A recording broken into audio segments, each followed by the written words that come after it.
자, 이번 시간에는 특수상대성 이론에 대해서 같이 알아보는 시간을 갖도록 하겠습니다. 이게 이제 우리 1학기의 마지막 부분이 될 것 같습니다. 특수상대성 이론을 배우고 또 여기에 관련된 수행평가를 하면서 마무리를 하도록 하겠습니다.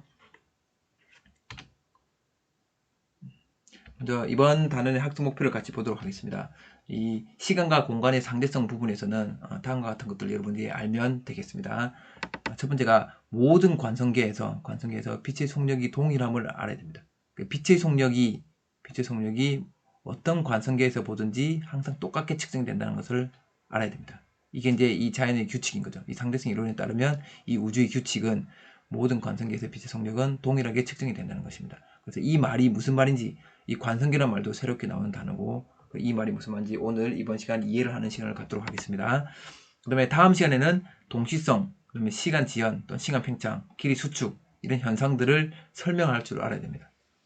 그게 이제 우리가 특수상대성 이론에서 다루는 부분들이니까 이 부분들을 염두에 두면서 같이 수업에 따라와 주면 감사하겠습니다. 여러분들이 반드시 알아야 될 단어들입니다. 개념들입니다. 관성계가 뭔지 설명을 해드릴 거고, 그 다음에 다음 시간에 할 시간 지연, 시간 팽창이 뭔지, 길이 수축이 뭔지, 고유 시간이 뭔지, 고유 길이가 뭔지, 정지 질량, 상대론적 질량, 질량 에너지 등가 등등등에 대해서 같이 배워보도록 하겠습니다. 그래서 이번 시간에는 주로 이제 관성계와 상대성 이론의 기본적인 가정들에 대해서 같이 알아보는 시간을 가지도록 하겠습니다. 다음으로 넘어갑니다. 그럼 특수상대성 이론이란 도대체 뭘까요? 이 특수상대성 이론이란 뭔지에 대해서 같이 한번 알아보도록 하겠습니다. 그러니까 특수상대성 이론은 이 상대성 이론 중에 한 부분입니다. 아인슈타인이 이 상대성 이론을 거의 혼자서 만들었다고 해도 과언이 아닌데, 이 상대성 이론을 만들면서 첫 번째는 어떤 경우를 생각했냐면, 첫 번째 아인슈타인이 생각해서 만들어낸 이론이 특수상대성 이론인데, 이건 특수한 경우에만 적용되는 이론이라는 뜻입니다. 그래서 거의 모든 일반적인 운동에서 적용되는 게 일반 상대성 이론이고, 이건 특수한 운동에서만 적용되는 이론입니다. 그럼 어떤 운동을 특수한 운동이라고 부르냐면, 이 특수 운동은 등속도 운동입니다. 등속도 운동. 등속도는 정말 특별한 운동이죠. 방향하고 빠르기가 변하지 않는, 방향 빠르기가 변하지 않는 운동을 하는 경우는 특수한 경우입니다. 그래서 특수상대성 이론이라고 부릅니다. 설명을 한번 보면, 등속도 운동하는 좌표계에 대한 설명으로, 좌표계의 속력에 따라서, 이건 선생님 한번 써봤는데, 좌표계의 속력에 따라서 시간과 길이가 다르게 측정된다는 게 이 특수상대성 이론의 핵심입니다. 이게 무슨 말이죠? 어떤 좌표계, 어떤 사람이, 내가 이제 여러분들이 속해 있는 그 공간, 그 시간과 공간의 속력에 따라서, 내가 예를 들어 버스를 타고 있다.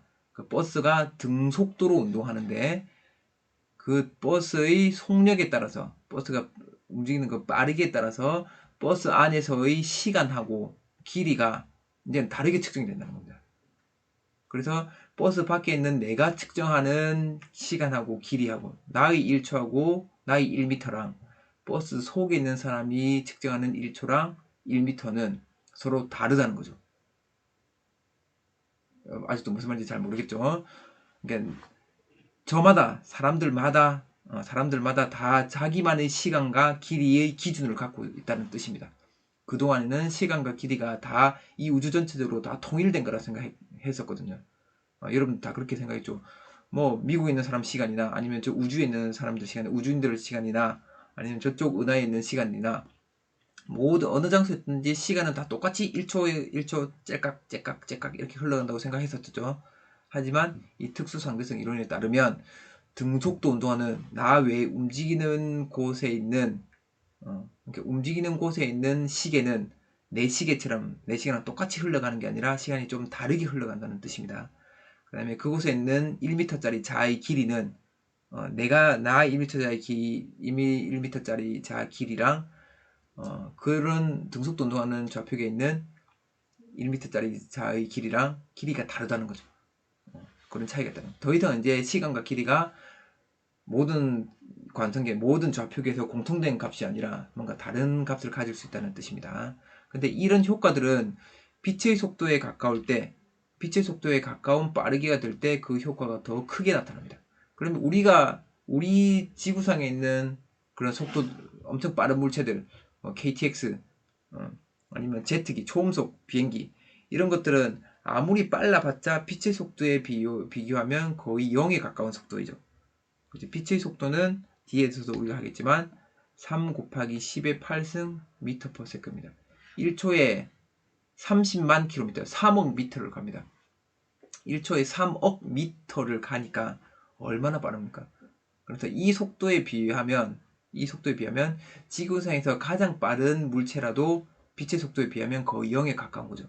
그래서 우리가 이 특수 상대론에 나타나는 이런 현상들을, 시간과 길이가 변하는 이런 현상들을 우리가 체감을 할 수가 없는 겁니다. 여러분이 죽을 때까지 이걸 체감할 수 없는 거죠. 여러분이 빛의 속도에 가까운 빠르기로 가야만 이런 걸 느낄 수 있을 거니까. 참 안타까운 일이지만 여하튼 이런 일들은 우리가 느끼지 못한다고 해서 일어나지 않는 일은 아닙니다. 그죠? 그래서 우리가 모른다고 없는 일도 아닌 거고, 이 일은 분명히 일어나고 있고, 이런 규칙들은 분명히 이 우주에 존재하고 있다는 것입니다. 그 다음에 일반 상대성 이론은, 이거는 물리학 2에서 배우는 내용인데, 이거는 가속도 운동, 등속도 운동이 아니라 우리 거의 대부분의 물체는 가속도 운동하니까, 방향하고 빠르게 계속 바뀌는 운동을 하니까, 이런 가속도 운동하는 좌표기에 대한 설명으로서 얘는 다른 말로는 중력 이론이라고 합니다. 중력이 왜 생기는지에 대한 것들을 이야기해주고 있습니다. 그래서 질량은 시공간을 휘게 만든다, 이런 결론을 내리고 있죠. 일반 상대성 이론은 관심 있는 사람 한번 찾아보기로 하고, 우리 이제 특수 상대성 이론에 집중하도록 하겠습니다. 다시 한번 보겠습니다. 좌표계의 속력에 따라서 등속도 운동하는 좌표계에 대한 설명으로서 좌표계 속력에 따라 시간과 길이가 다르게 측정된다는 겁니다. 관측자에 따라서 시간과 길이가 다르게 측정된다는 것입니다. 얘는 빛의 속도에 가까운 빠르게 될 때만 효과가 더 크게 나타난다는 것도 알아두면 좋겠습니다. 다음으로 넘어가겠습니다.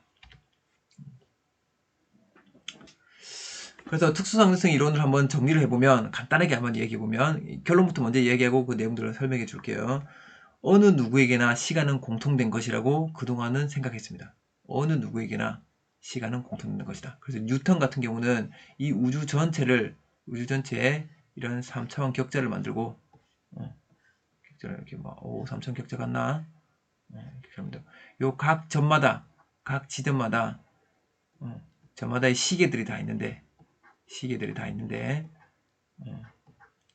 이 시계들은 우주가 만들어질 때부터 딱 맞춰져서 똑같은 간격으로 째깍째깍 다 흘러가고 있다는 뜻이죠. 이렇게 뉴턴은 이렇게 생각했습니다. 그래서 우주 어느 곳에 있든지 여기서의 1초는 여기서 1초가 흘러가는 거랑 여기서 1초가 흘러가는 그 간격은 똑같다는 겁니다. 그렇죠? 그래서 여기 시계만 잘 맞춰 놓으면 내가 여기서 10초 지났다. 그럼 여기 이 지점에서도 10초가 지나 있는 거죠. 여기서도 10초가 지나 있는 거고, 여기서 우주선을 타고 V라는 속도로 가고 있는 여기도 시계가 있을 건데, 이것도 여기 10초 지났으면 여기도 10초가 딱 지나 있다는 거죠. 그렇죠? 그래서 여기서 내가 1초 흐른 거랑 날아가는 우주선에서 1초 흐른 거랑 그 시간 간격은 똑같다는 게 그동안의 생각이었습니다. 그래서 나의 1초와 너의 1초는 같은 것이다, 이렇게 생각했었죠. 하지만 아인슈타인이 이야기합니다. 위의 말들은 틀렸다. 이 말들은 틀렸다. 저마다의 1초가 다르게 흐른다, 이렇게 이야기합니다. 그래서 여기에서 1초 흘러가는 거랑 여기서 1초 흘러가는 게 다르다는 겁니다. 그래서 결론부터 얘기하면, 여기서 1초가 1, 2, 3, 4 이렇게 하면 여기서는 1, 2, 3 이렇게 한다는 거죠. 그럼 이 우주선 안에 있는 사람이 볼 때는 자기 시간은 그대로 그냥 1, 2, 3, 4 이렇게 흐릅니다. 근데 밖에 있는 사람이 이 안을 보면 자기 시간에 비해서 자기 시간 1, 2, 3, 4 흐르는데 여기서는 1, 2 이렇게 흐른다는 거죠. 그럼 이걸 이제 거꾸로 보면 여기 있는 사람은 자기는 우주선 타고 가고 있는데 자기는 여기 가만히 있고 이 사람이 이쪽으로 가는 것처럼 느낍니다. 그렇죠? 그래서 여기 있는 사람은 자기 시간은 1, 2, 3, 4로 가는 것처럼 가지만 여기 있는 이 사람 시계가 1, 2, 3, 4 이렇게 가는 거죠. 서로 다른 얘기를 하고 있습니다. 서로 너의 시계가 더 느리게 간다라고 얘기하는 거죠. 상대성 이론입니다. 상대적이라는 거죠. 하지만 정작 본인의 시계는 남은 그렇게 본다 하더라도 자기 시계는 똑같이 흘러가고 있는 거죠. 자기 시간은 그대로 흘러가고 있습니다. 하지만 이쪽 시간이랑 비교해보면 시간이 좀 다르게 흘러가고 있다는 거죠. 이게 시간에만 그렇게 적용되는 게 아니라 시간에 적용되다 보니까 길이나 질량에도 똑같이 적용된다는 것을 아인슈타인이 생각을 통해서 알아냈습니다. 그래서 내 1m하고 너의 1m는 다릅니다. 그 다음에 나의 1kg하고 너의 1kg은 다릅니다. 움직이는 물체의 질량은 점점점 증가합니다. 얘가 정지했을 때는 1kg짜리인데 얘가 빛의 속도에 가깝게 막 달리면 이게 1kg이 아니라 거의 질량이 무한대로 증가하게 됩니다. 속도가 증가하면 증가할수록 질량이 더 증가하는 거예요. 이 너무 신기합니다. 그죠? 이런 일들이 특수상대성 이론에 따르면 벌어지게 되는 것입니다. 그래서 이걸 결론을 한번 내려보면 내가 볼 때 이 말은 이제 내가 관측자라는 거죠. 그러니까 나는 정지했다는 의미입니다. 내가 볼 때 했다는 말은 나는 정지했는데 그럼 내가 볼 때는 내가 뭐 달리고 있더라도 내가 볼 때 나는 정지해 있는 거죠. 세상이 움직이는 거고 다른 애들이. 그래서 내가 볼 때 움직이는 좌표계, 움직이는 세상, 움직이는 물체, 움직이는 사람의 그 시간은 느리게 흐르고 그러니까 나 빼고 주변에 움직이는 물체들의 시간은 다 느리게 흐르고 1, 2 이렇게 흐른다는 거죠. 느리게 흐르고 움직이는 방향으로의 길이는 짧아지고 질량은 커진다. 이게 이제 특수상대성 이론의 결론입니다. 이걸 우리는 다음 시간에 같이 왜 이렇게 되는지 알아보도록 하겠습니다. 그럼 특수상대성 이론을 이해하려면 여러분들이 몇 가지 내용들을 알아봐야 되는데 그 내용들을 오늘 하고 마무리하도록 하겠습니다. 네. 그럼 첫 번째로 여러분들이 이해해야 될 게 상대 속도라는 겁니다. 상대 속도. 상대 속도는 상대적인 속도죠. 이건 뭐냐면 이 상대 속도는 관찰자에 따라 측정되는 속도를 의미합니다. 관찰자에 따라 측정되는 이건 뭐 다르게 측정되겠죠. 다르게. 그렇죠? 그러면 그냥 간단히 예를 들면 여기에 정지해 있는 공이 있습니다. 정지해 있는 공이 있고 나도 정지해 있습니다. 그럼 내가 얘를 보면 얘는 속도가 0이죠. 속력이 0입니다. 정지해 있습니다. 근데 이제는 내가 이쪽으로 오른쪽으로 V라는 속력으로 달리면서 이 물체를 봅니다. 그럼 이렇게 보면 내가 볼 때는 내가 달리는 게 아니라 내가 달리는 게 맞지만 내가 볼 때는 어떻게 보이냐면 나는 가만히 있고 이 물체가 이렇게 가는 것처럼 V라는 속력으로 가는 것처럼 보이는 거죠. 이게 바로 상대 속도입니다. 그럼 실제로 이 물체는 일로 가는 겁니까? 내가 볼 때만 가는 것처럼 보이는 거죠. 내 기준에서만 가는 거죠. 이거 정지 있는 사람 기준에서는 정지해 있는 거죠. 그렇죠. 그럼 누구의 이야기가 맞는 겁니까? 이 공은 정지해 있는 건가요? 아니면 이쪽으로 가고 있는 건가요? 그럼 누구 얘기가 맞습니까? 둘 다 맞는 말이죠. 얘가 볼 때는 정지해 있는 거고 뛰어가는 애가 볼 때는 얘가 이리로 가는 거고. 그렇죠? 그럼 우리가 이거는 마찬가지로 버스 타고 갈 때 주변에 나무들이 있습니다. 나무들인데 버스 이렇게 갑니다. 그럼 버스 안에서 창문 밖을 바라보면 나무들이 그냥 확 지나가요. 나무들이 뒤로 지나가는 것처럼 보이죠. 그럼 우리는 당연히 나무가 움직인다고 생각 안 하니까 나무가 이쪽으로 가면 내가 이쪽으로 가고 있구나 추측을 해서 우리가 똑똑하니까 우리는 그렇게 찾아내는 거죠. 근데 내가 그런 걸 판단할 수 없는 상황이라면 그럼 나무가 뭔지 모르는데 나무가 어쨌든 살아있는 생물이라고 우리가 생각한다면 나무가 뒤로 간다고 생각하겠죠. 나는 가만히 있고 나무만 뒤로 간다고 생각하겠죠. 그렇죠? 이게 바로 상대 속도라는 겁니다. 그럼 여기 한번 봅시다. 내가 볼 때 내가 이제 빨간 점이 나라고 해봅시다. 빨간 점이 나라고. 또는 반대로 내가 이 차에 타고 있다고 생각해도 됩니다. 그럼 빨간 점이 나라고 할 때 이게 나입니다. 나라고 할 때 이 자동차의 속력은 얼마로 볼까요? 속도는 얼마로 볼까요? 나는 지금 정지해 있는 게 아니라 30으로 이쪽으로 가고 있습니다. 근데 이 차는 이쪽으로 20으로 오고 있습니다. 그럼 만약에 내가 정지했다면 얘는 그냥 20으로 오는 것처럼 보이겠죠. 근데 내가 30으로 달리고 있다. 앞으로 가고 있다. 그러면 내가 볼 때 얘는 얼마로 오는 것처럼 보입니까? 이쪽으로 50km/h로 오는 것처럼 시속 50km로 오는 것처럼 보입니다. 이게 바로 상대 속도입니다. 만약에 이쪽 방향으로 왼쪽 방향으로 그럼 여기서는 내가 이쪽으로 30으로 가고 있는데 얘가 이 차는 이쪽으로 20으로 가고 있습니다. 누구의 속도가 좀 더 빠릅니까? 내가 더 빠릅니다. 내가 점점 얘를 따라잡겠죠. 내가 점점 따라잡을 겁니다. 그죠? 그럼 이걸 내 입장에서 보면 여기 입장에서 보면 이 차가 점점점 뒤로 오는 것처럼 보입니다. 얼마의 속도로 오는 것처럼 보일까요? 내가 30으로 가는데 얘가 20으로 가니까 차이가 10만큼 차이 나죠. 그래서 시속 10km로 이 차가 뒤로 오는 것처럼 나는 느낄 겁니다. 내가 뛰어가면서 이 차를 추월한다고 생각해보세요. 추월한다 그러면 내 입장에서 보면 나는 가만히 있고 차가 점점 내 앞에서부터 뒤로 쭉 이렇게 온다고 생각할 수 있는 겁니다. 이게 이제 내가 본 얘의 속도가 되는 겁니다. 됐죠? 그러면 누구의 말이 이 자동차의 속도는 도대체 얼마인가요? 아까도 물어봤지만 이 자동차의 속도는 도대체 얼마가 되는 겁니까? 그럼 그 질문들을 다시 이렇게 한번 생각해 보겠습니다. 이 자동차의 진짜 속도는 도대체 얼마입니까? 이 자동차 20km/s라고 하는데 20km/h 시속 20km인데 이게 이 진짜 속도일까요? 그렇다면 이게 진짜 속도라면 이 20km/h는 누가 본 속도입니까? 누구를 기준으로 한 겁니까? 그럼 그 사람이 아니면 그 세상이 절대적인 기준인가요? 그래서 마지막 질문, 절대 속도라는 게 있을까? 그러면 진짜 정지에 있는 게 과연 있을까? 정말로 정지에 있는 물체가 있을까? 이쪽으로 10m/s로 가는 물체가 있는데 내가 이쪽으로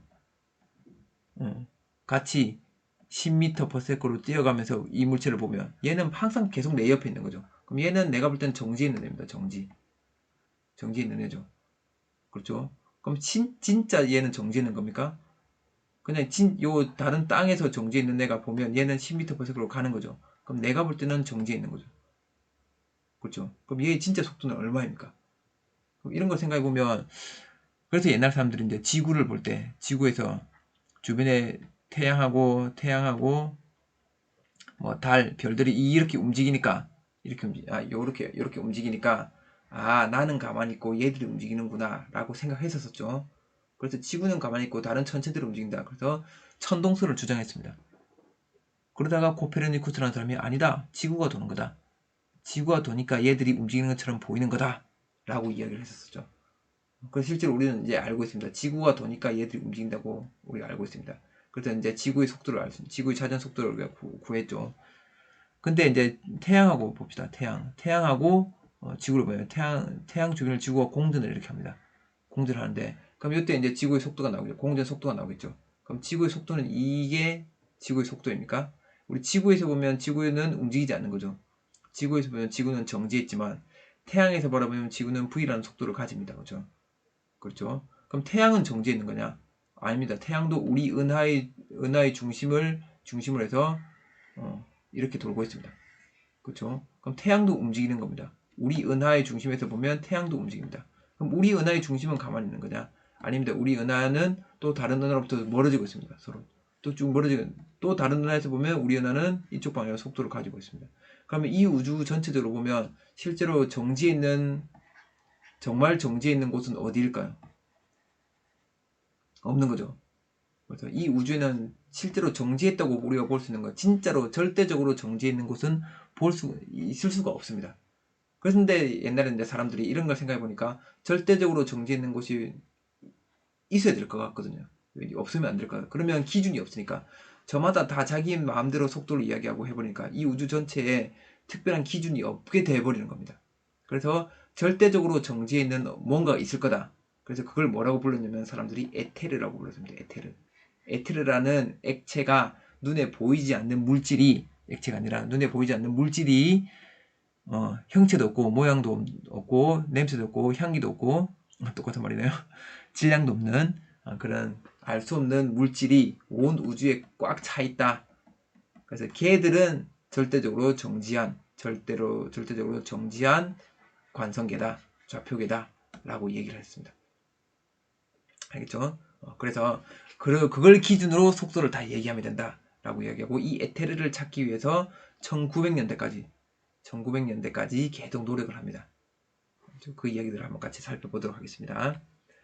상대 속도가 뭔지를 우리가 이해를 했습니다. 그 다음 두 번째로 여러분들이 이해할 게 갈릴레이의 상대성 원리입니다. 상대성 원리. 이 상대성 원리는 뭐냐면 상대성 원리를 이해하기 위해서는 먼저 관성계가 뭔지 알아야 됩니다. 관성계라는 단어가 이제 앞으로 계속 나올 건데 관성계는 여러분들 꼭 알아두셔야 됩니다. 관성계라는 것은 다른 말로는 관성 좌표계라고 부르는데 정지해 있거나 등속도로 움직이는 좌표계 그런 세상을 다 관성계라고 부릅니다. 그러니까 정지했거나 등속도로 움직이는 물체, 그들은 다 관성계라고 부릅니다.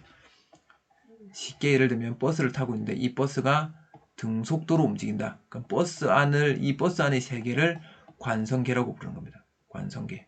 그럼 바깥에 서 있는 정지에서 서 있는 이 사람도 관성계인 거죠. 관성계. 그럼 여기서 공이 하나 떨어집니다. 이 공이 떨어지는 법칙은 우리가 뉴턴의 운동 법칙 F는 ma. 요 중력에 의해서 떨어진다. 이 mg의 힘을 받는다라고 안에 있는 사람도 설명하는 거고 밖에 있는 사람도 설명합니다. 그렇죠? 그러면 밖에 있는 사람도 공을 이렇게 자연낙하 시키면 수직 아래로 떨어집니다. 공이 자연낙하네 생각하죠. 여기 있는 사람도 등속도로 자연낙하네. 그러면 내가 공을 땅 떨어뜨렸을 때 자연낙하면 이거는 정지했을 때 중력이 이렇게 작용하고 내가 정지했으면 이렇게 자연낙하는 거죠. 그렇죠? 그럼 이 사람은 자기가 정지했다고 생각할 거고 요 버스 안에 있는 사람도 공을 떨어뜨려 봤더니 아래로 그대로 낙하죠. 자연낙하입니다. 그러니까 자기도 정지했다고 생각하는 거죠. 그럼 누가 정지했는 겁니까? 이거 구별할 수 없다는 거죠. 이게 갈릴레이의 상대성 원리입니다. 그래서 상대성 원리는 뭐냐면 서로 다른 관성계에서 운동 법칙이 동등하게 적용됩니다. 여기서도 이렇게 떨어뜨리면 자연낙하, 여기서도 떨어뜨리면 자연낙하. 움직인다고 해서 공이 뭐 옆으로 휘어진다든지 이렇게 하지 않고 여기서 그냥 자연낙하는 겁니다.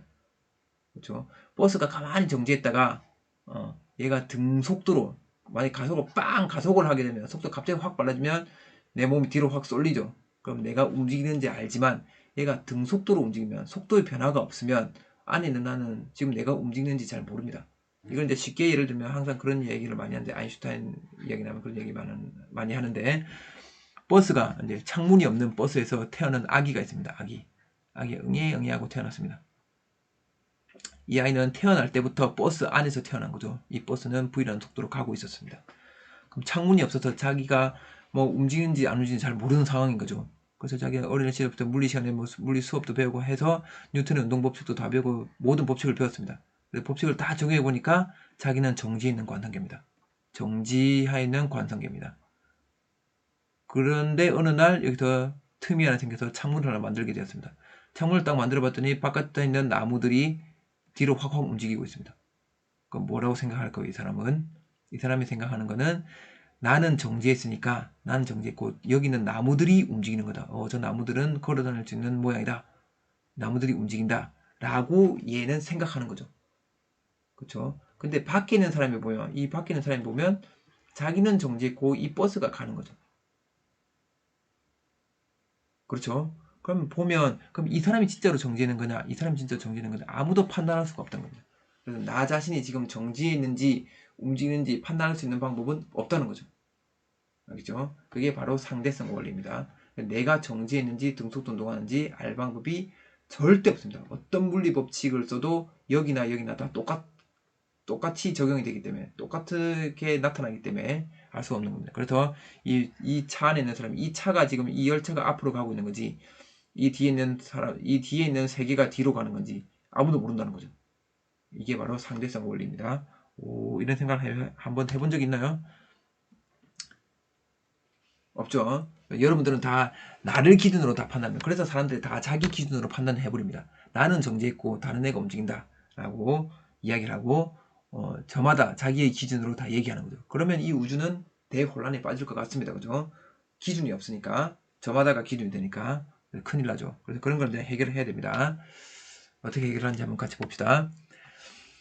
이 상대성 원리는 근데 문제가 하나 생겨버립니다. 어디서 문제가 생기냐면 빛의 속력 측정에서는 문제가 생겨버립니다. 빛의 속력을 측정할 때는 문제가 생깁니다. 어떻게 문제가 생기는지 같이 봅시다. 아인슈타인이 이거는 생각을 했습니다. 어린 시절에 빛의 속도로 움직이면서 거울을 보면 거울의 빛이 나를 볼 수 있을까? 이런 생각을 했습니다. 이게 왜 이런 생각을 했냐면 보세요.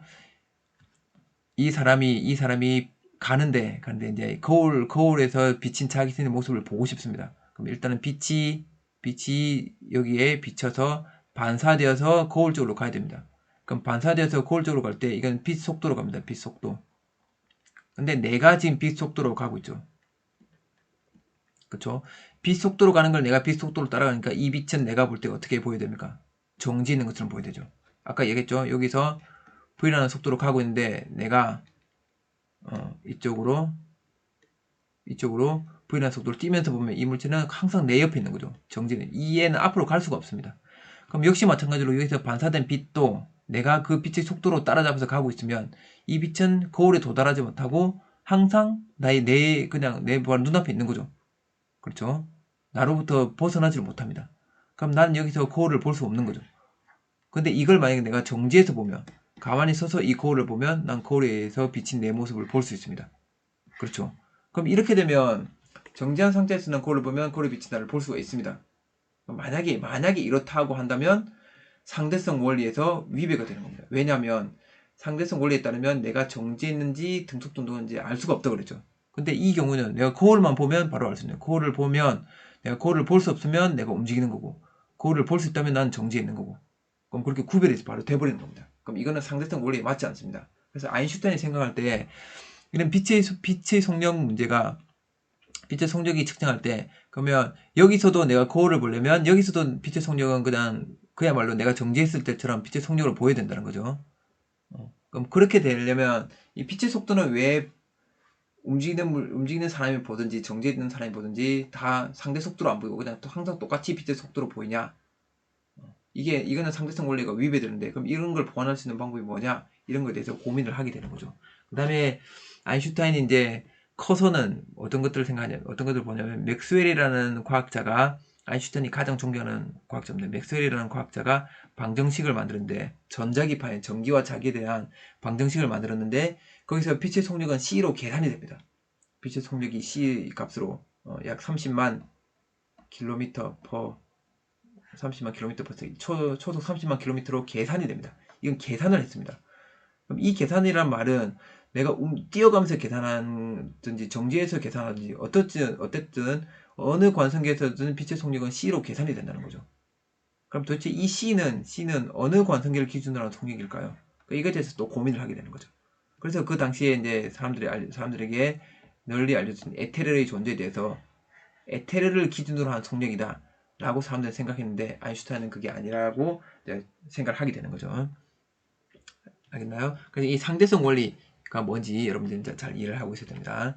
그래서 이 에테르라는 거를,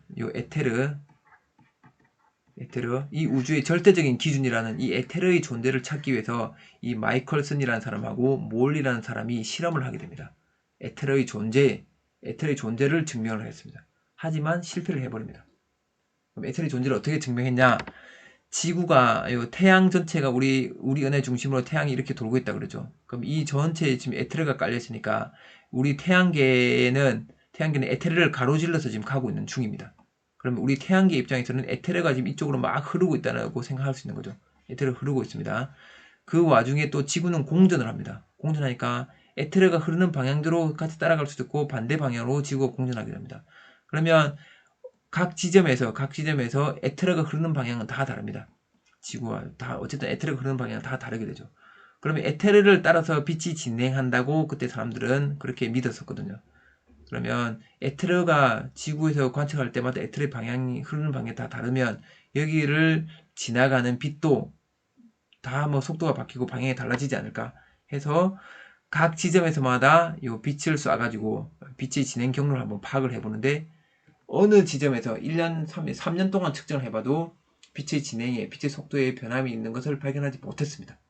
그래서 이 사람들은 에테르의 존재를 증명하려고 실험을 했지만 실패하게 되는 거죠.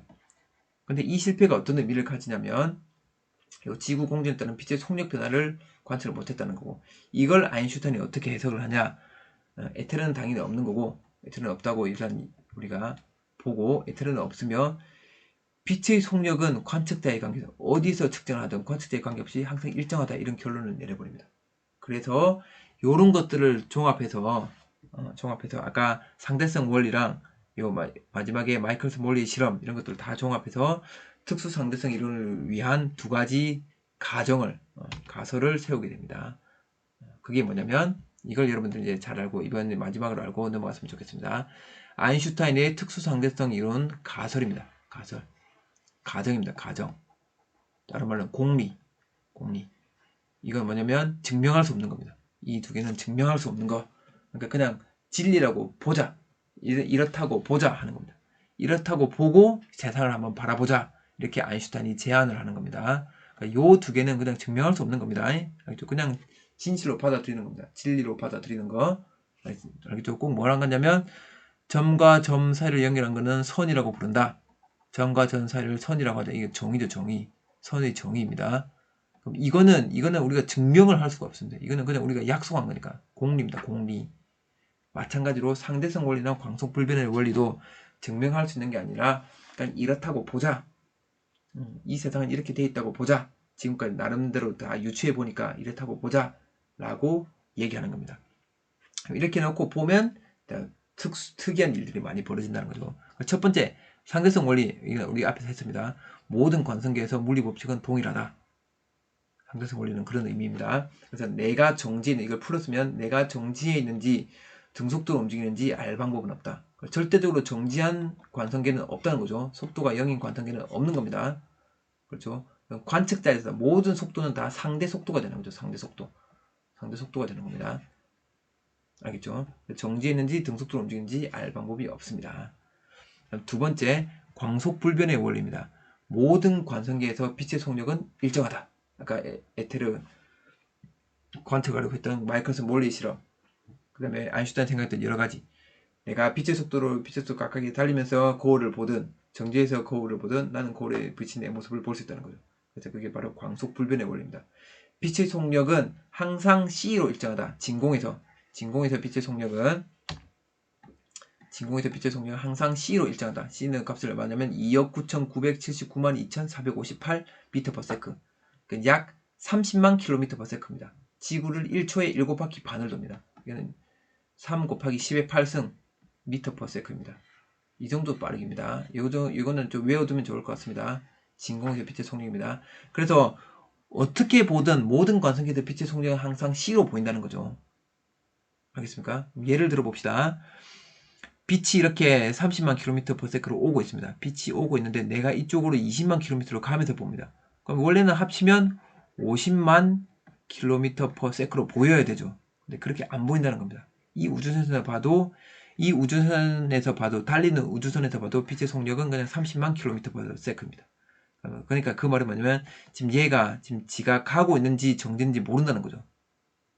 그러니까 가고 있는지 정지한지 모르는 채 여기 안에 있는 애들은 자기가 정지했다고 생각하니까, 정지했고 우주가 움직인다고 생각하니까, 그러면 그때 이제 빛이 오면 빛의 속력은 자기는 정지했으니까 빛의 속력을 재면 30만 km/s로 재는 거죠. 됐나요? 그럼 여기 얘입니다. 얘는 30만 km로 가고 있는데 20만 km로 도망가고 있습니다. 그러면 얘가 볼 때 이 빛의 속력이 얼마로 보인다는 겁니까? 원래는 30 빼기 30만 빼기 20만 해서 10만으로 보여야 되는데 이렇게 안 보이고 이것도 역시 30만으로 보인다는 거죠. 그렇죠? 그래서 이 경우도 마찬가지로 자기가 이쪽으로 가는지 정지인지 모르는 상황이니까 그럼 자기는 정지했다고 생각할 거고 그때 빛이 오니까 빛의 속도는 30만 km/s로 재겠죠. 그런 의미입니다. 그래서 항상 누가 측정하든 어디서 측정하든 뭐 어떤 상황에서 빛이 발사되든 항상 빛의 속력은 30만 km/s입니다. 이게 바로 광속불변의 원리입니다. 그럼 이 두 가지를 놓고 상대성 원리와 광속불변의 원리가 이 우주의 가장 기본, 이 우주의 증명할 수 없는 그런 진실이라고 보고 이 세상을 한번 바라보면 이 세상의 모든 일들이 바뀌게 되는 거죠. 그래서 그 결과 동시성의 상대성이라는 문제가 생기고 시간 지연이 일어나고 길이 수축이 일어나고 질량 에너지 등가라는 일들이 일어나게 됩니다. 이걸 우리 다음 시간에 같이 알아보도록 하겠습니다. 앞에 배웠던 내용들, 특수상대성 이론의 가설, 이 내용들을 한번 잘 되새겨보는 시간을 가지기 바랍니다. 교과서를 꼭 한번 읽어보세요. 고생 많았습니다. 출결은 다음날 꼭 확인하겠습니다. 꼭 글쓰기로 자기 출석을 확인하기 바랍니다.